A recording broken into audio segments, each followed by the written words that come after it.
What's going on, everybody? It's your boy Fresco. Your boy Fresco from the Podcast Brothers.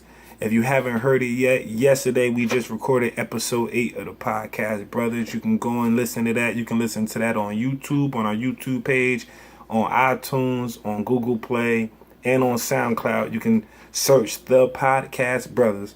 It'll pop up, and you can check out episode 8, which is about the lost generation. So, today, this is episode 4 of my vlog. I think it's 4. It's episode 4 of my vlog. And what I want to talk about today is yesterday's episode of Power. Season 3, episode 3 of Power. I thought this was a pretty good episode because they took you to a place where you had no idea what the hell was going on at the beginning of the show. You had no idea. It starts off, disclaimer, if you haven't seen it, yes, this is a Power Season 3, Episode 3 spoiler. So if you haven't seen it, turn this shit off right now because this ain't for you. So anyway, so it starts off with them in Washington, D.C., right? And the robbery taking place. And I'm watching it and I'm like, what the hell? Who the hell are these people? You know what I'm saying? So that was a foreshadowing of Canaan being brought back into the picture. Canaan, after he got into his fight with Ghost, relocated in Washington because you think about it, he just got out of jail. He's a convicted felon. He ain't got no damn job. So the nigga ain't got no health care. You know what I'm saying? He all burnt the bits. That boy looked like the worst piece of bacon you ever saw. He toe up out here. So I think the person who he called, I think I didn't catch her name, but the cop lady, the little rough, tough ass cop lady, you could tell she thugged out. She just got a uniform on, which makes her even more dangerous. She thugged out and she's a police officer. She damn near untouchable, it seems like. So Canaan actually admits to her because she knows something is up. She knows something is up with Canaan. He come back all burnt up. You know what I'm saying? And it's just crazy. So the nigga can't get no health care. So he had to lay low somewhere where he could rest up and get his strength back. So he's out in DC. He's laying up and you can see the burn scars on his neck, all down his arm. He's really in a bad way. And the person who he's staying with, I can't tell if it was his sister or his cousin, but she knows something big went down with him being in that situation, the way that he's, you know what I'm saying, his current condition. She knows something went down and he won't tell her what's up, but she knows something is up. So she trying to figure out what's going on. So she takes his medication from him, like, yeah, you gonna talk. She got a little girlfriend. She tried to force the girlfriend on to Canaan, and Canaan slipped up and mentioned Ghost's name. So when the girlfriend went back and told the cop chick, he said something about Ghost, it automatically clicks. You let this bookworm ass nigga do this to you?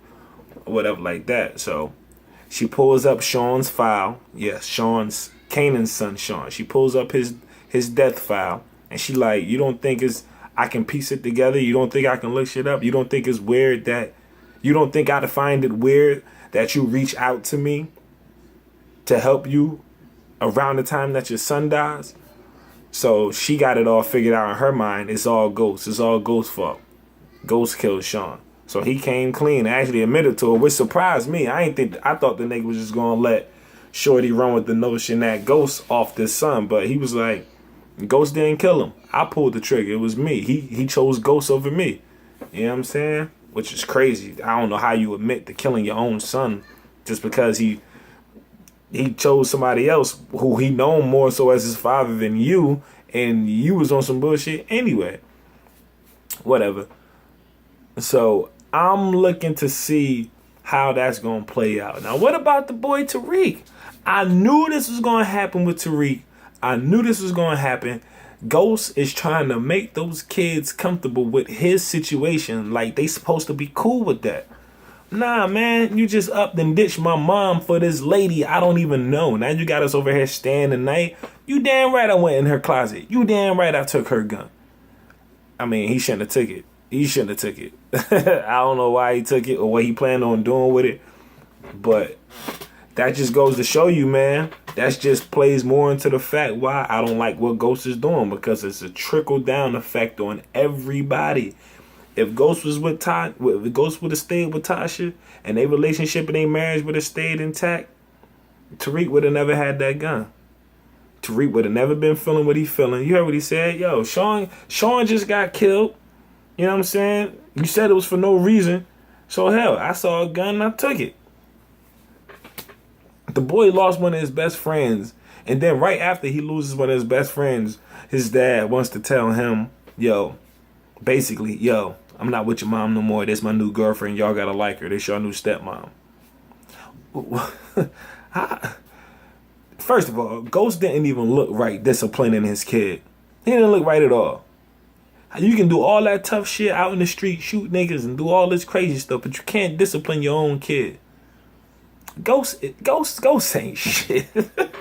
Ghost on some bullshit for real, man. I'm trying to tell y'all. I don't understand what this nigga is trying to do. Yo, if you happy with her, you be happy with her. But don't be trying to converge and merge everybody else into your life as if it's supposed to be like that. Nah, the shit was perfect before Angela came along. Then he tried to blame Angela for having an unsecured weapon in the house. Don't matter if it was secure or not, man. Your son went in my closet. Like, he had no business there. And then to take my shit.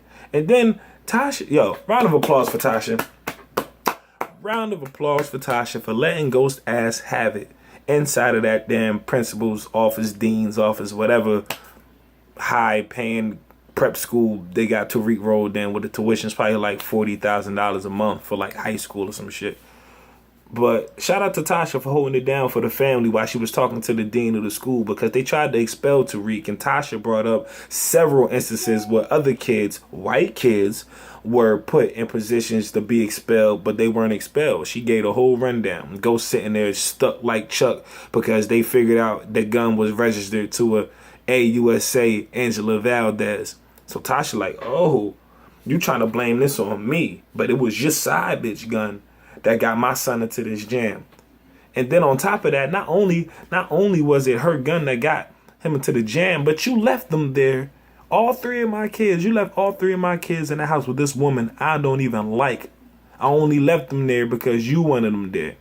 But you left them in the house with this woman that is interrupting my entire family. I'm telling you, man, Ghost on some bullshit, man. And in the way Canaan might come back with this chick he got in this corner now, and Tommy not on the same page with this nigga, his only friend right now is Angela and Dre. And the lawyer dude smart as shit. The lawyer dude, I like him. He keep Ghost on his toes with information, so that's how Ghost stay ahead with the lawyer. But that's it. That's all he got. And on top, what he gonna do about Greg Knox? Speaking of Greg Knox, why hasn't Angela told Ghost that Greg is stalking her? What possible advantage could she have by not telling Ghost that Greg has been stalking them and that he knows what he knows? Why hasn't she told him that? Yo, the chips is about to fall down on this nigga head, man. It's not looking good from Ghost from the perspective I'm looking at it from. I don't know what y'all see, but it ain't looking good for Ghost, man. I don't know. It kind of seemed like the nigga deserve it, you ask me, on the low. But, you know, he's the star of the show. We all know that the writers are going to put in place for him to win at the end. But before he gets to that victory, I think he got some shit coming to him. From the Canaan angle, from the Greg Knox angle, from the Tasha angle, from the Tommy angle, from the Lobos angle. Speaking of Tommy, why is Holly pregnant? Why is she pregnant? I was so hoping she was going to die this season. Like, I was really hoping she was going to get up out of here. Now that I made this broad pregnant. Oh, my God. How is that going to work? What kind of pops is Tommy going to be? I thought she was on birth control. You know what I'm saying? I thought they had established that they ain't want no kids. Neither one of them seemed like the parenting type. They're both out for self, basically. They just happen to be two people on one accord for the moment. You know what I'm saying? And then the shit that they doing with Tasha, they're actually using Tasha like that. So Tommy can kill Ghost, or so that Holly can learn the books and learn how to move the money so that they can eventually kill her and get rid of her and kill Ghost. Keisha not with that shit though. She recognized her from stealing my earrings. Yeah, it's about to get real. Episode 4, I'm looking forward to it, man. I really am. So we got Greg Knox stalking Angela and Ghost, but Angela, for whatever reason, hasn't told Ghost that Greg is stalking him. Canaan's still alive, and he got some allies in his corner that might prove to be a very tough obstacle for Ghost. Tommy girl is pregnant. Tommy still got pressure on his back from Lobos. Lobos is going to kill him for not doing what he was supposed to do. What else we got? We got Tariq, who getting in trouble in school and is rebelling because his dad is being a bitch ass nigga. I don't know what's going to happen, but I tell you what, if you don't know, you better check this out on Starz, get it on demand, whatever, man. Listen, this your boy Fresco. That's my Power Season 3, Episode 3 review, man. Check it out. Comment, subscribe to the YouTube page, and check out the previous 8 episodes to the Podcast Brothers once again on YouTube, SoundCloud, iTunes, and Google Play.